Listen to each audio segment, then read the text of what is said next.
Now we are doing English fragrance.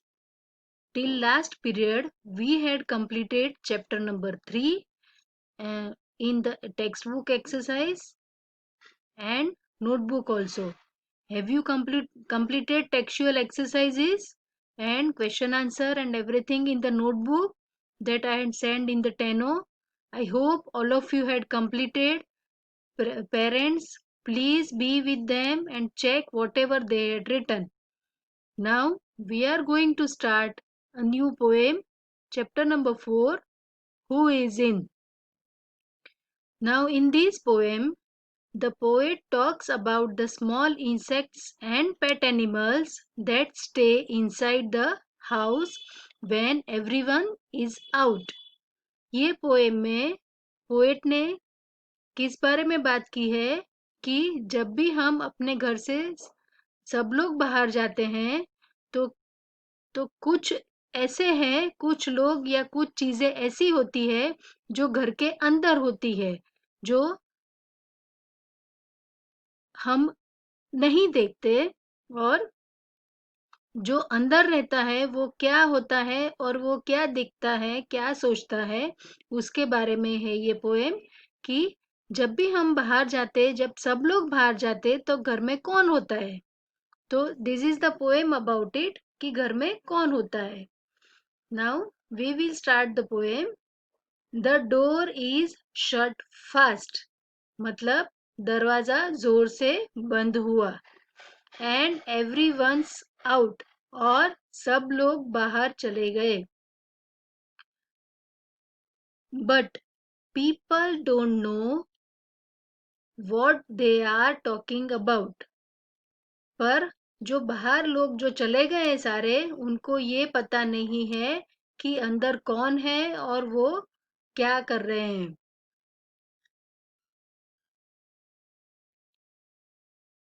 Says the fly on the wall, fly means मक्खी।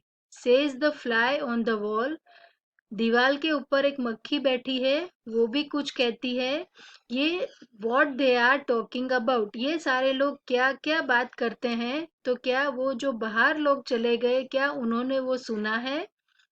तो कौन कौन बात कर रहा है। Says the fly on the wall, दीवार पर जो मक्खी बैठी हुई है वो बोल रही है।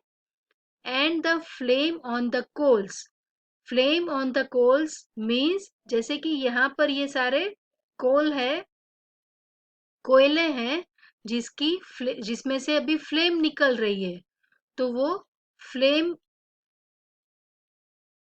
जो कोयले में से निकल रही है वो भी कुछ बताती है। And the dog on his रग, और यहाँ पर एक कुत्ता भी बैठा हुआ है। इन ऑन हिज रग मीन्स वो अपने रग यानी एक ऐसी गरम चद्दर है जिसके ऊपर वो बैठा हुआ है। And the mice in their holes, और चूहे भी है जो अपने बिल में है। And the kitten curled up, और किटन कर्ल्ड अप मीन्स जैसे कि वो एकदम डरी हुई हो, ऐसी वो सिकुड़ के बैठी हुई है। And the spiders that spin, और स्पाइडर दिख रहा है, कहीं पर आपको स्पाइडर दिख रहा है। स्पाइडर जो है वो अपना जाल बुन रहा है। What's everyone out, what everyone's out, क्या सब लोग बाहर चले गए हैं। व्हाई एवरीवनस इन, तो ये सब लोग कौन है जो अंदर है, ये सारे अंदर क्यों है। अगर घर में से सारे लोग बाहर चले गए हैं तो ये सारे लोग अंदर क्यों हैं।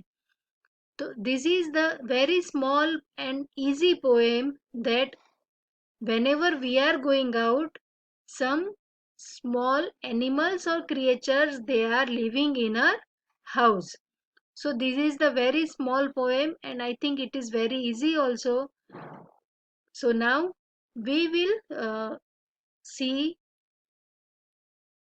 the next thing. Here are some word meanings are given that we will write in the notebook. Which word we have to write, that I will send you in the Teno in PDF file. Okay. and this is very small poem. I think all of you understood. Now we will go to the next page. Now here, first one, answer these questions. So these questions we will write in the notebook. So you don't write here or anywhere, that I will send you afterwards. But you know the answer of this question. Who are inside the house when everyone is out? आपको शायद ये question का answer तो पता ही चल गया होगा अभी, कि घर में जब सब लोग चले गए थे तो घर में कौन कौन था। जैसे कि हमने पोएम में आगे देखा कि the fly, the flame, the dog, the mice, the kitten and the spiders. ये जो सारे लोग यहाँ पिक्चर में दिखाए गए हैं, वो सारे लोग घर के अंदर थे। जब घर के बाकी सब जो लोग चले गए थे, उसके बाद ये सारे लोग घर में थे। So we have to write all this name for this answer that I will send you afterwards for writing in the notebook. Okay, now match the following. So dog, dog कहाँ पर बैठा था? तो it was sitting on the rug. Then flame, flame कहाँ से आ रही थी? Coles यानी कोयले में से। फिर माइस, माइस कहाँ पर था? तो it is in holes. And fly, fly कहाँ पे थी? तो वो थी वॉल पे यानी कि दीवार पे। So like this you have to match the, you have to do match the following. Okay, afterwards these two questions, what does the poem say about spiders and kitten, and the next, which other creatures do you think can be included in the poem, so that we will write in the notebook. Okay, now here, appreciation, the poet writes about certain creatures that are found inside our house. यहाँ पर poet ने हमारे घर में जो छोटे छोटे creatures होते हैं, जो हमारे घर में पाए जाते हैं, उसके बारे में लिखा है।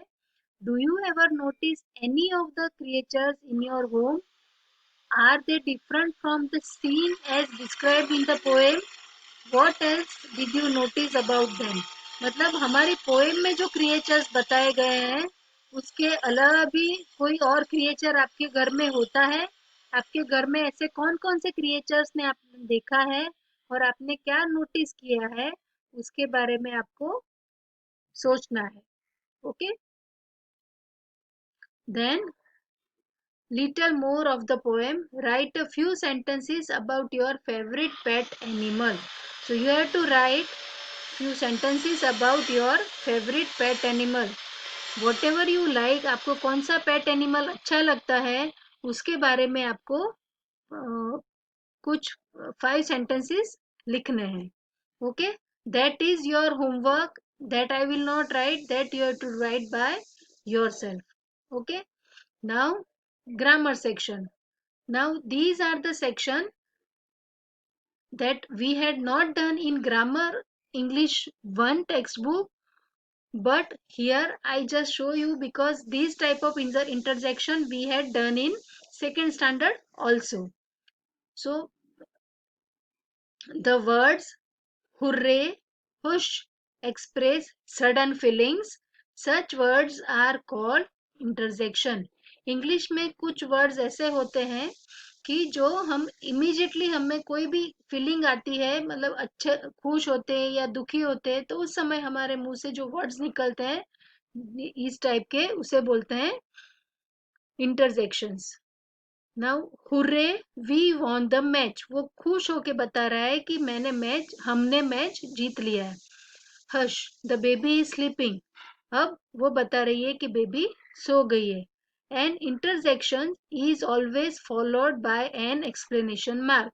जब भी हम कोई भी इंटरजेक्शन वर्ड ऐसे लिखेंगे, जैसे कि हुर्रे, हश, तो हमें उसके बाजू में ये ऐसा एक्सक्लेमेशन मार्क करना है, वो आपको याद रखना है। ठीक है, now here on the next page, match the following is given for the intersection, and you have to write the correct answer with this word. For example, see, I had written answer you just understood it. First one is ouch. So ouch, from these sentences, which will be the answer? It is here, ouch, I hurt myself. मतलब मुझे चोट लग गई है तो हमारे मुंह से ouch निकल जाता है. And all of you have to write like these only. आपको भी ऐसे ही नंबर्स लिखने हैं. Don't draw any lines because here numbers are given. That is why I had written number here for the answer. Okay. Alas. Alas is means हमें दुख होता है कि हमारी चीज कोई चीज गुम हो जाती है, तो उसके लिए हम यूज करते हैं एलास. जब हम दुखी होते हैं तब एलास का यूज करते हैं. तो alas, he lost his expensive watch. उसकी कीमती घड़ी खो गई है, तो उसके लिए लिखा है एलास. ओ. नाउ ओ मतलब हम हमसे कुछ गलती हो जाती है या कुछ लेट हो जाता है, कुछ ऐसा होता है. जैसे कि यहाँ पर है वी आर लेट, मतलब हम लेट पहुंचे हैं, तो उसके लिए हमें ओ लिखना है. Then ah. I forgot my purse at home. मैं अपना पर्स घर पे भूल गया. Then hurray. Hurray this is for, ये हम किसी खुशी अपनी जाहिर करने के लिए बोलते हैं. Hurray, I got the first rank. मैंने मेरा फर्स्ट नंबर आया, तो उसके लिए हम लिखेंगे hurray. Now second question, make sentences using this interjection. यहाँ पर दो इंटरजेक्शन दिए हैं और उसके साथ आपको कोई सेंटेंस लिखना है. मैंने तो सिर्फ ये एग्जाम्पल के लिए लिखा है कि व्हाट अ ब्यूटीफुल फ्लावर. कोई फ्लावर अच्छा लगता है तो हम बोलते wow what a beautiful flower. So like this you can write anything else here also. And second, bravo, you did it. This is for buck up. हम किसी को इनकरेज करते हैं तो उसके लिए हम लिखते हैं ब्रेवो, यू डिड इट, मतलब आपने ये अच्छा किया है. सो like this you have to do write these sentences. Then afterwards we had completed this topic in grammar, that nouns, common noun and proper noun. Now here are the examples of the nouns. Nouns means name of the person, place, thing or animal. So here boy, market, cow and ball, these are the nouns. Now here common nouns, that is generally we are giving for the person, place, animal or thing. So that is mother, town, tiger and market and insects. So ये हम commonly हर एक चीज के बारे में बोलते हैं. और फिर ये है proper noun. Proper noun means हम पर्टिकुलर किसी चीज या किसी व्यक्ति की बात करते हैं, तब हम प्रॉपर नाउन का यूज करते हैं. जैसे कि यहाँ पे संगीता तो किसी लड़की का नाम है, the name of the girl, that is why Sangeeta is a common noun, but girl, that is the proper noun, but the girl is common noun. Here is New Delhi. New Delhi is the name of the city, so city will be common noun, but here is New Delhi, that is proper noun. Like this Bruno. Bruno is the name of the, I think, pet dog, so name of the dog is Bruno, that is proper noun. And the Taj Mahal is the name of monument. So monument is common noun, but the Taj Mahal is the name of that monument. That is why it is proper noun. So here one exercise is there, and you have to circle the common noun with red color and proper noun with green color. Okay, so I had done here also. You have to do by yourself. Try to do by yourself, and afterward you just check it whether you had done this is right or wrong. जैसे for example England. England is the name of the country, so that is proper noun. So for proper noun we have to circle with green color. So I had color with green. Second, tree. Tree is not the name of anything. ये किसी चीज का नाम नहीं है. That is why it is common noun. So I had circle it with red. Like this, you will do all these circles. If it is common noun, then you have to do red color circle, and if it is proper noun, you have to do with green color. And I hope all of you understand this chapter. And if you have any doubt, you can ask me in the meeting. Thank you and have a nice day.